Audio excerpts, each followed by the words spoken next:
Irian Jaya yang terletak sebelah utara Australia dipisahkan oleh Laut Arafura adalah provinsi Indonesia yang paling... Sebelum lanjut nonton video ini, pastikan Anda sudah menyeduh segelas kopi, ditambah sebatang rokok, dan tekan tombol subscribe, aktifkan loncengnya, like, dan share ke teman-teman kalian. Sedikit penduduknya. Alamnya keras dan kejam, terdiri dari payau pantai yang meninggi menjadi puncak gunung 4.800 meter tingginya.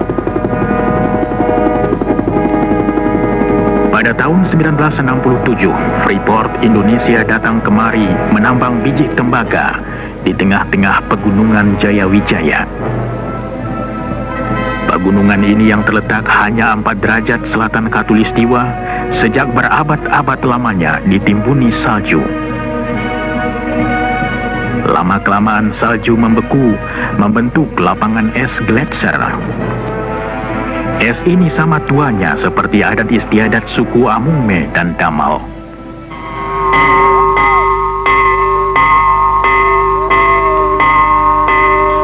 Kita tak tahu apabila dataran tinggi Irian Jaya mulai dihuni.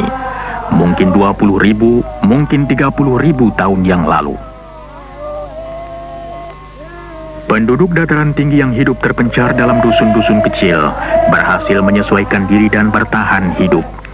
Mereka berhasil mengatasi kekejaman lapangan dan menciptakan cara hidup sederhana bermartabat. Mereka yang berakar adat lama dan dituntun pandangan masa lalu, kini mulai berubah.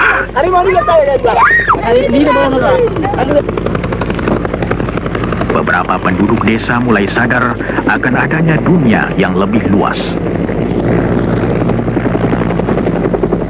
Pada tahun 1981, Gunung Biji Timur mulai menghasilkan biji tembaga yang berkadar tinggi.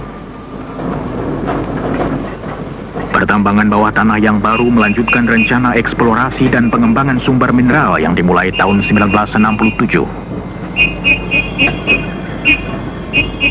Penjelajahan pertama Freeport dalam wilayah ini terjadi tatkala Forbes Wilson memimpin sebuah ekspedisi ke pegunungan Jayawijaya. Tujuannya mencari sebuah gunung tembaga, Erzberg, yang ditemui seorang ahli geologi Belanda, Jan Zakdozi, pada tahun 1936. Berdasarkan persetujuan pemerintah Indonesia, Freeport diizinkan mengadakan pengeboran percobaan. Endapan biji diperkirakan 33 juta ton. Freeport memutuskan melaksanakan pengelolaan proyek raksasa ini.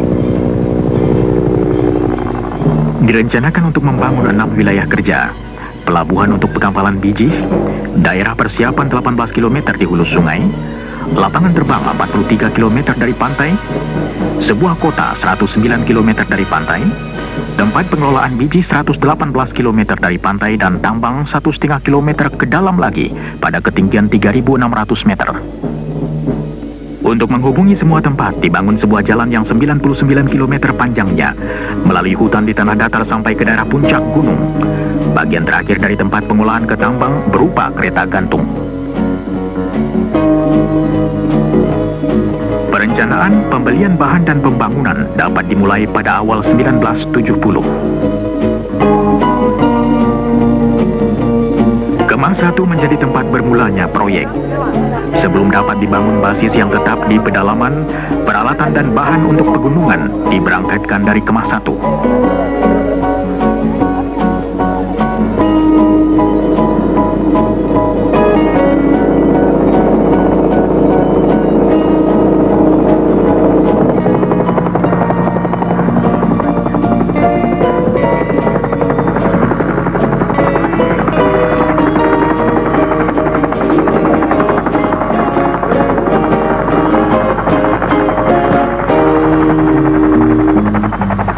Mula-mula tidak ada tempat pendaratan helikopter. Pekerja diturunkan ke tengah-tengah hutan untuk mempersiapkan landasan helikopter.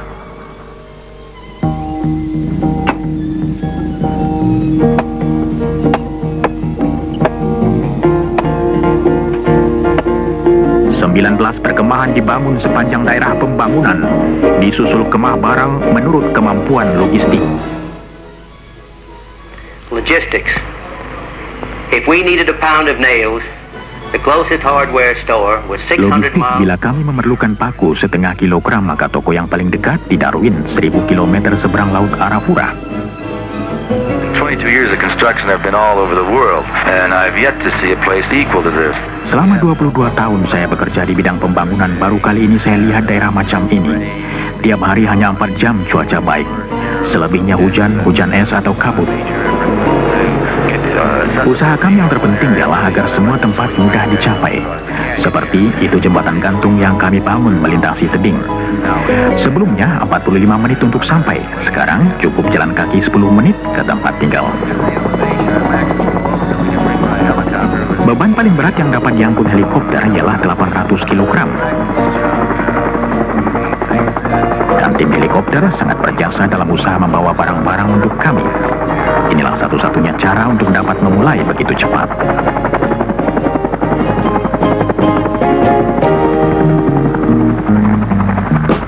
Helikopter ini mensuplai 15 perkemahan gunung dengan makanan, muatan dan alat-alat besar untuk membangun jalanan yang 104 km panjangnya. Sepanjang 66 km jalan datar melalui daerah payau dan hutan dan menyeberangi 2 sungai. Kemudian jalan nanjak berbelok-belok sepanjang 36 km melalui punggung gunung terjal yang perlu digali atau diratakan agar tanjakannya tidak lebih dari 20%.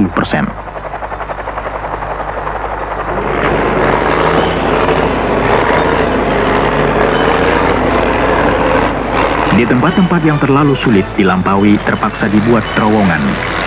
Yang satu 1.300 meter panjangnya terowongan Hanekam, dan yang satu lagi 800 meter terowongan Zakkam. Konstruksi kedua terowongan seluruhnya ditunjang helikopter.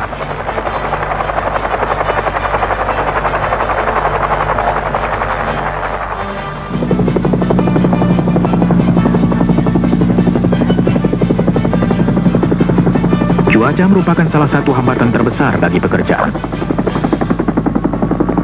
Awan tebal sering datang dengan cepat dari laut Arafura.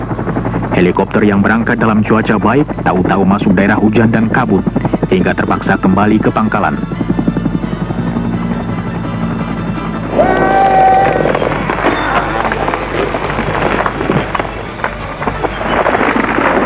Untuk kayu, pekerja-pekerja cukup mengambilnya dari hutan sekitarnya.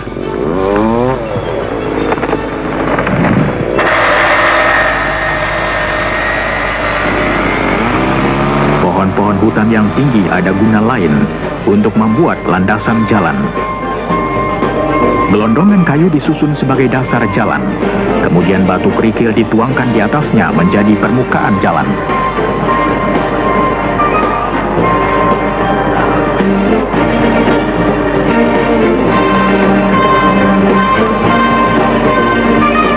Waktu jalan siap, pengangkutan beralih dari helikopter ke truk.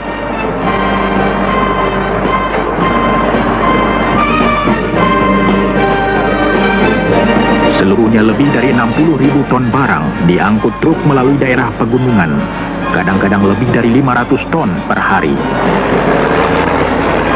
Seringkali truk memerlukan bantuan bulldozer di jalanan pegunungan.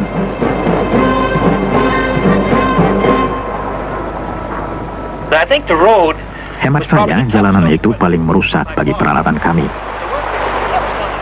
Tapi pekerjaan yang paling berat bagi manusia ialah di Gunung Erzberg. Kondisi pekerjaan kami amat berat selama 4 hingga 5 bulan pertama. Tambangnya sendiri terletak 1,5 kilometer dari tempat pengolahan biji.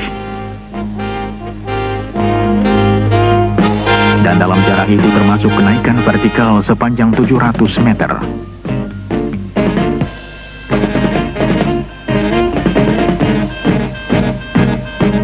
Mula-mula kedua tempat dihubungkan dengan kawat yang mengangkut pekerja dan barang-barang ringan.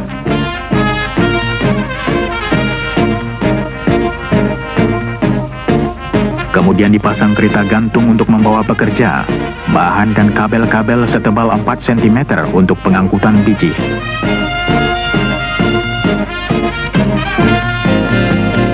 Sistem ini merupakan salah satu rentangan kabel tanpa penyangga terpanjang di seluruh dunia.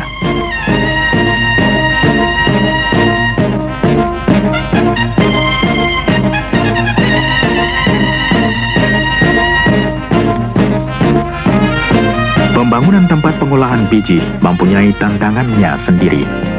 Dari cuaca buruk dalam alam keras sampai batas waktu dan masalah logistik.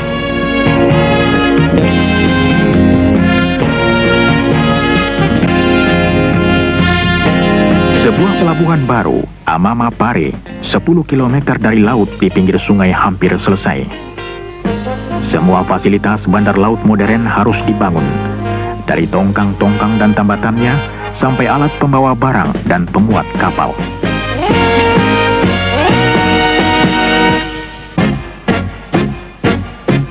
Pipa yang panjangnya 115 km dengan garis tengah 10 cm dipasang dari tempat pengolahan biji ke pelabuhan untuk mengangkut cairan tembaga.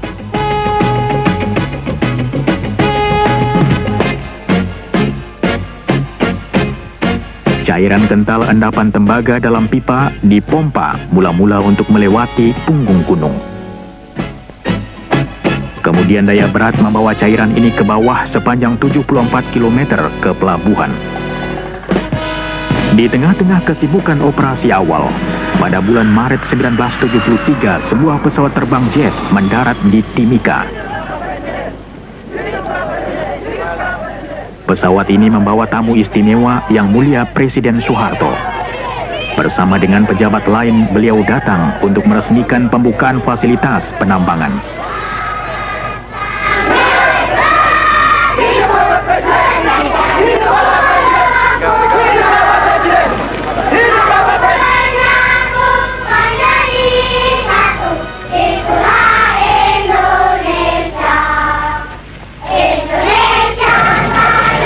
Dalam suatu upacara resmi, Presiden Soeharto mengatakan bahwa usaha ini merupakan pelopor penanaman modal asing di Indonesia. Beliau mengatakan bahwa usaha ini menggambarkan kepercayaan dunia terhadap tekad Indonesia membangun masa depannya. Kepercayaan ini merangsang datangnya investor-investor lain ke Indonesia.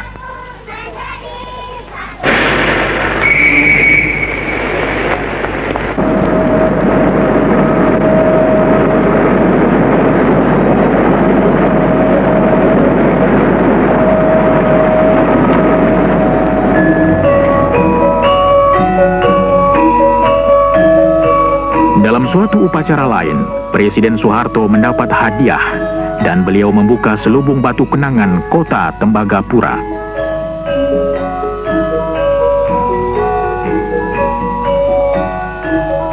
Sekarang, 10 tahun setelah mulai dibangun, kota ini berpenduduk 3.500 dan terus berkembang.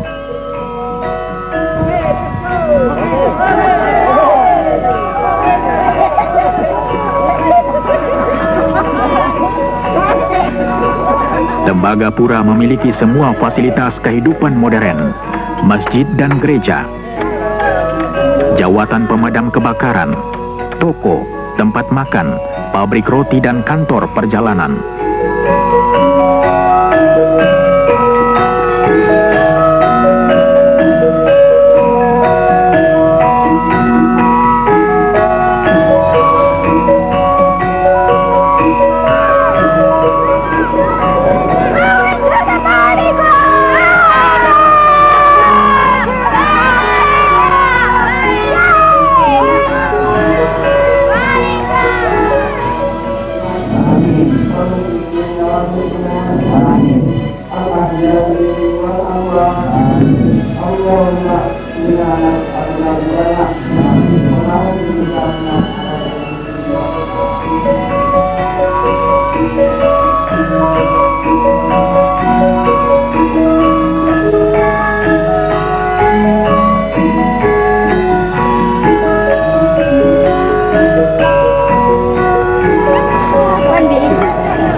Walaupun letaknya terpencil, kota ini menyediakan fasilitas pengajaran sampai tingkat sekolah lanjutan untuk anak-anak Indonesia.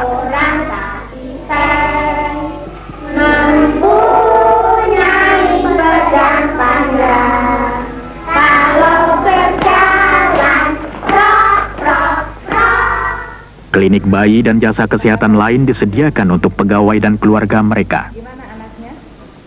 Baik. Ini kenapa ya? Pipinya kenapa? Hubungan dengan dunia luar, Provinsi Irian Jaya, Jakarta, dan luar negeri diadakan melalui satelit dan lapangan terbang Timika.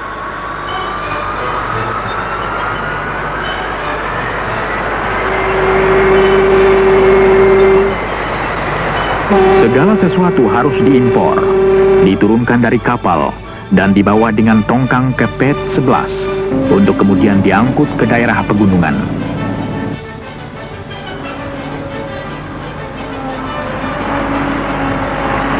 Untuk menjaga jangan ada kekurangan barang diperlukan jari cekatan dan pensil tajam. Semua angka harus ditelusuri. Peralatan dipelihara dan dibetulkan. Untuk menjaga kelancaran kerja diperlukan salah satu tim karyawan yang paling besar di Indonesia. Tambang tembaga ini adalah satu-satunya tambang tembaga di negeri ini. Itu akan berarti juga akan menambah devisa.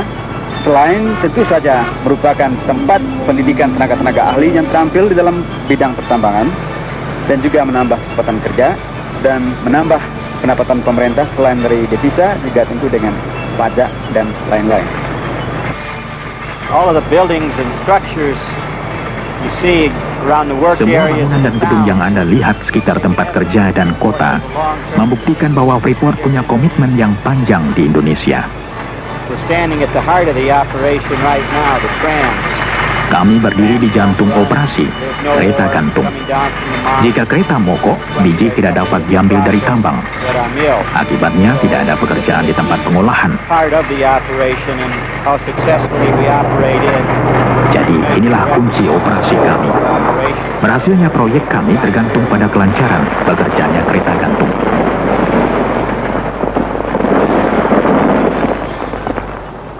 Sejak kami mulai, kereta gantung telah menurunkan seluruh isi Gunung Bijih.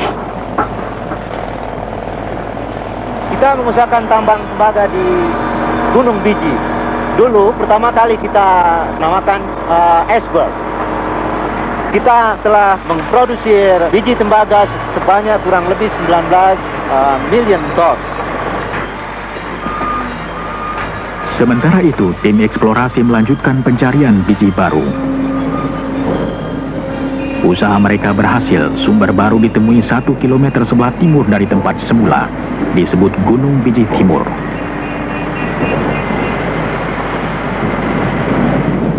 Endapan biji ini ternyata lebih besar dari endapan Gunung Bijih pertama. Tahun 1976 dimulai penggarapan tambang baru. Dalam pembangunan tambang di bawah tanah ini, kami berhasil menyelesaikannya menurut rencana di bawah anggaran belanja dan dengan gangguan sedikit mungkin pada operasi pertambangan terbuka yang berdekatan. Endapan Gunung Bijih Timur beda dengan endapan terbuka terkubur di dalam gunung. Tempat ini adalah tambang tembaga bawah tanah pertama di Indonesia. Mula-mula tidak ada cukup pekerja terampil untuk pertambangan bawah tanah. Tenaga dari luar harus didatangkan. Tugas mereka ganda, mengelola tambang secara profesional dan mengalihkan keterampilannya kepada pekerja Indonesia. That is right position. Yeah. We just rise slowly, right? Raise it real slow. Watch your door.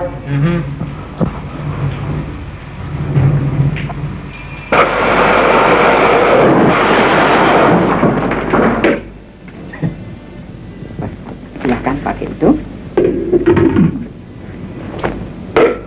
Bagaimana bedanya?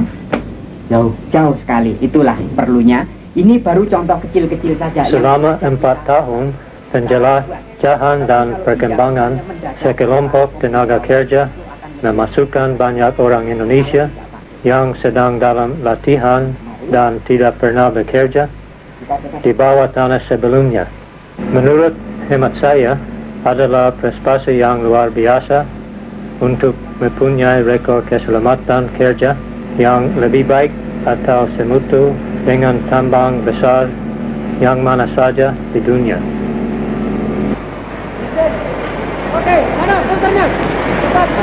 After years of exploration, diamond drilling, planning, development, Setelah bereksplorasi bertahun-tahun lamanya, mengebor dengan indah, merencana dan membangun, kini telah tiba saat produksi tambang bawah tanah. technology employed here is unique. Teknologi yang dipakai sangat unik.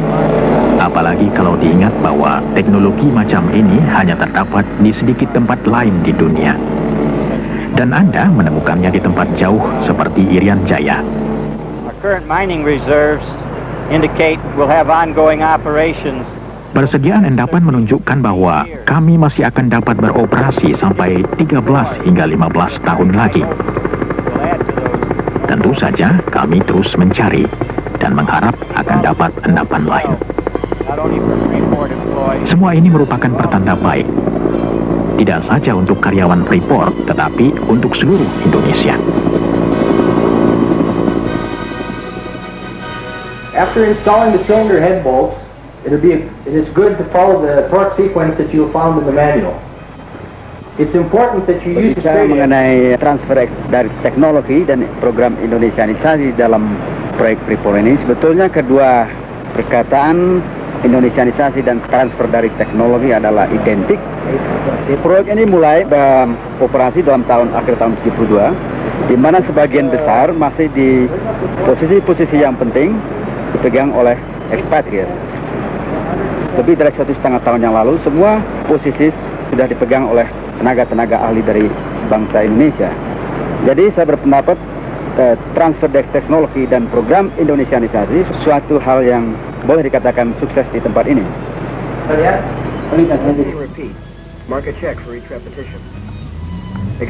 Pengalihan keterampilan dicapai dengan latihan sambil kerja dan dalam bengkel-bengkel kerja. Prismatic motor terdiri dari rotor, kemudian motor ini adalah di start dari dalam tank, diisap oleh pompa. Sudah lebih dari 1.200 orang Indonesia mengikuti pelbagai penataran. Langsung dioperate ke kontrol.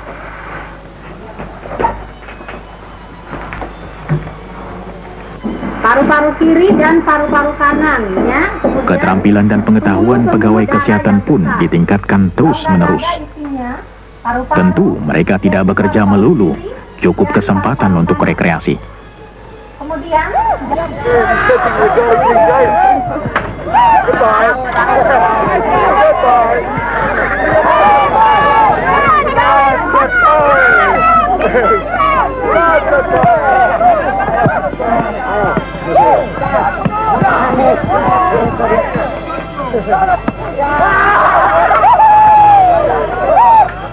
Oh, what a hit!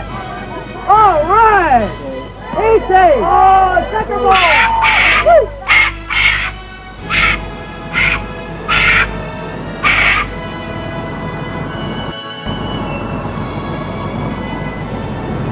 Tembagapura sejuk dan nyaman, tapi hujan tiap hari, curah hujan 500 cm tiap tahun.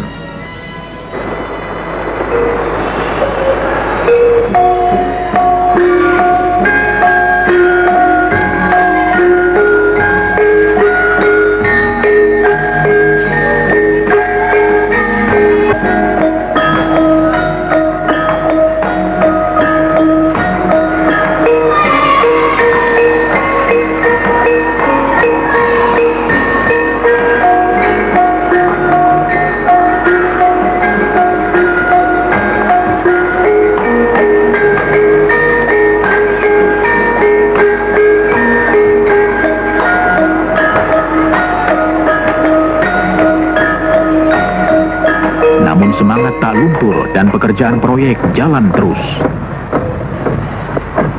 Fungsi daripada government relations adalah sebagai penghubung di antara perusahaan dengan pemerintah, baik di pusat maupun di daerah.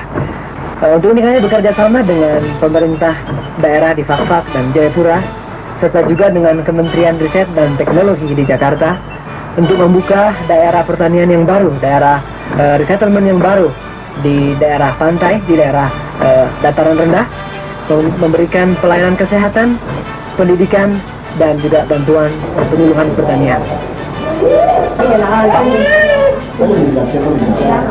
Sejak hadirnya Freeport di daerah ini, Freeport telah berusaha untuk meningkatkan sosioekonomik standar dari penduduk setempat di sini, yaitu melalui program pendidikan, program kesehatan, dan ada kesempatan bekerja bagi penduduk asli di sini. Sekarang ini, program bantuan bagi penduduk asli ini sedang disentralkan di Timika dengan satu program bantuan antara pemerintah daerah dan Freeport dengan proyek yang kita sebut Resettlement Project. Di belakang ini kita bisa melihat ada toko berjalan atau mobile store. Freeport menjual setiap minggu kepada penduduk setempat ini bahan-bahan pokok yaitu beras, minyak goreng, sabun dan lain sebagainya untuk keperluan penduduk setempat di sini. Juga di sebelah sana kita bisa melihat ada klinik, itu kita memberikan pengobatan cuma-cuma kepada penduduk setempat. Ada 3 klinik di proyek ini dengan pelayanan pengobatan cuma-cuma.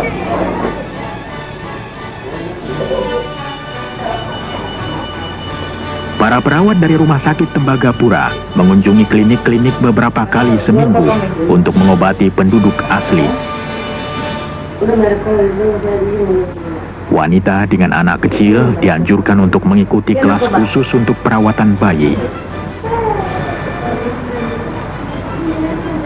Suku Damal dan Amungme yang paling banyak berhubungan dengan proyek. Sumber dan lambang kekayaan utama, pesta panggang babi menambah gengsi mereka. Perusahaan membagi-bagi benih pangan baru pada mereka dan mengajar cara bertani yang lebih produktif. Hasilnya, gizi mereka bertambah baik dan untuk pertama kali, hasil pertanian mereka dapat dijual.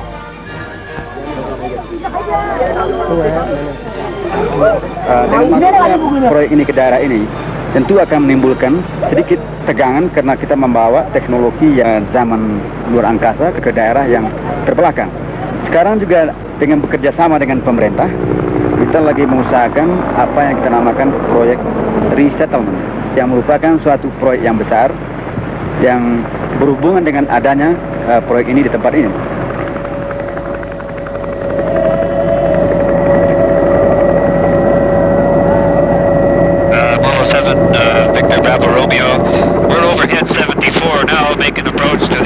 Persediaan biji dalam Gunung Bijih Timur diperkirakan dapat bertahan sampai 15 tahun.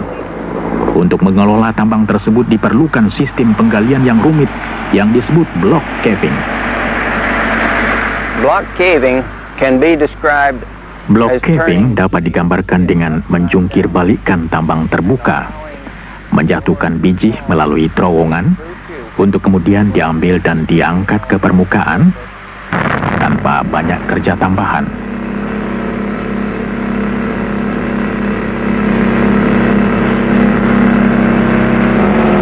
Pekerjaan ini dilakukan sepotong-sepotong. Bagian yang akan dilongsorkan dipersiapkan dulu. Di bawah tempat biji dibuatkan dulu terowongan.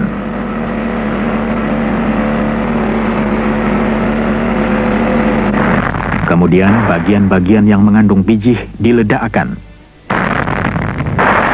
Ledakan ini menyebabkan lapisan yang mengandung biji kehilangan penyangga dan roboh.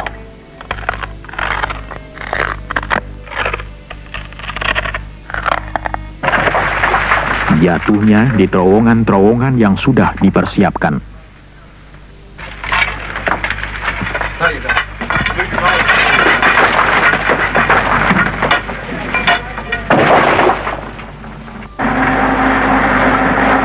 Dari sana, potongan-potongan diangkut ke tempat pengumpulan di luar.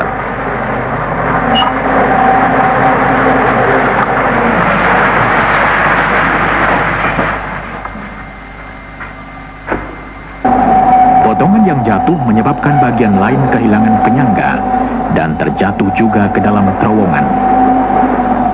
Serangkaian penghancuran yang teratur dan berencana menciptakan proses pelongsoran terus-menerus.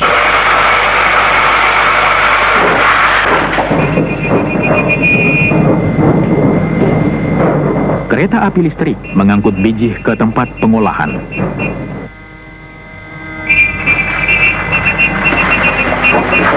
Produksi biji di Gunung Bijih Timur akan meningkat terus, sedangkan produksi tambang terbuka makin berkurang.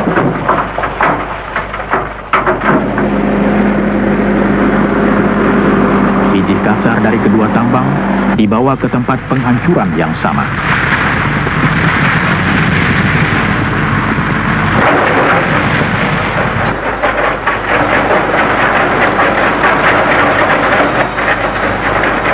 Every ton of ore that's mined in this project is transported to the concentrator via the tramways you see in the background. Tiap ton biji yang keluar dari tambang diangkut dengan kereta gantung ke tempat pemekatan. Kapasitas kereta gantung ini ialah 9.500 ton per hari. 6 kereta bergerak terus-menerus, 1 diantaranya menuang, 1 diisi. Kabel gantung kereta tersebut panjangnya 58 km. Anda dapat mengerti bahwa kesulitan utama ialah memelihara sistem gantung ini. Tiap kabel diperiksa 1 kali seminggu. Hampir tiap bulan ada kabel yang perlu diganti.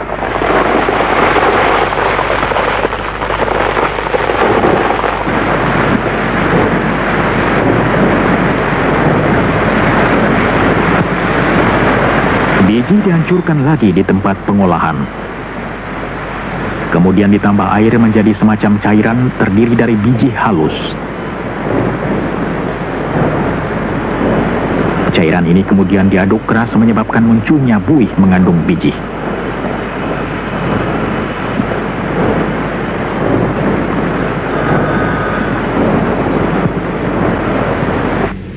Bahan ini kemudian diperiksa dalam laboratorium untuk menentukan kadar tembaga, emas, dan perak. 96% dari tembaga yang semula terkandung dalam biji dapat dipakai. Hasil yang paling tinggi di seluruh dunia.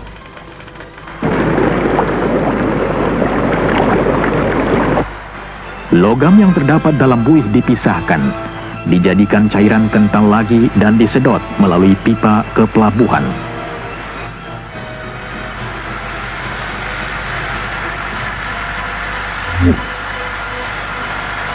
Di sana cairan dikeringkan dan konsentrat siap untuk diekspor.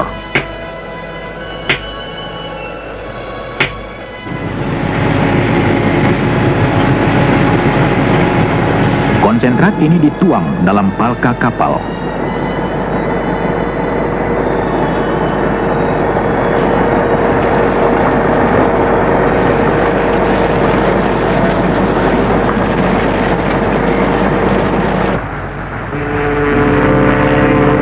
Karena muara sungai Tipuka dangkal, maka kapal hanya diisi sebagian. Kemudian bergerak ke tempat tambatan di lepas pantai.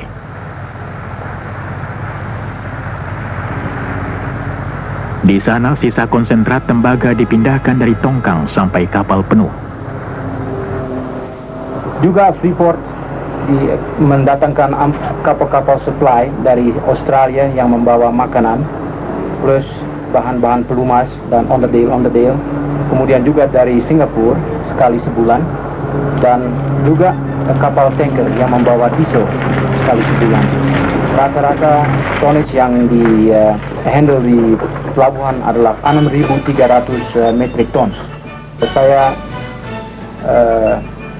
datang ke Freeport sini tahun 1974 sebagai Assistant Port Superintendent dan bekerja di Amamapare pelabuhan.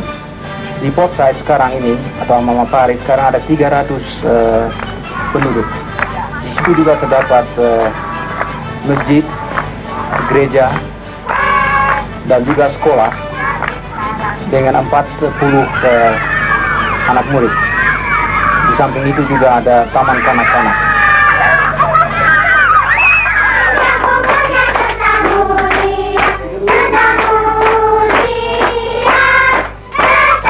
Pesta ulang tahun merupakan tradisi hampir seluruh dunia. Pesta bayi yang pertama lahir di Tembagapura baru-baru ini merayakannya. Sesuai dengan salah satu tradisi Indonesia, merantau, Banyak lelaki meninggalkan kampung halamannya mencari petualangan di tanah yang jauh. Mereka datang untuk bekerja di proyek tembaga. Tetapi bukan hanya ini usaha mereka. Mereka membawa adat mereka, membangun masyarakat baru, dan memberikan warna baru, hidup dan vitalitas pada tanah jauh ini. Ini betul-betul merupakan suatu daerah Indonesia mini, karena di daerah ini bekerja orang-orang Indonesia mulai dari Sabang sampai Merauke, dari ujung utara Sumatera sampai selatan daripada Irian Barat, dan semuanya adalah bekerja sama untuk suksesnya proyek ini.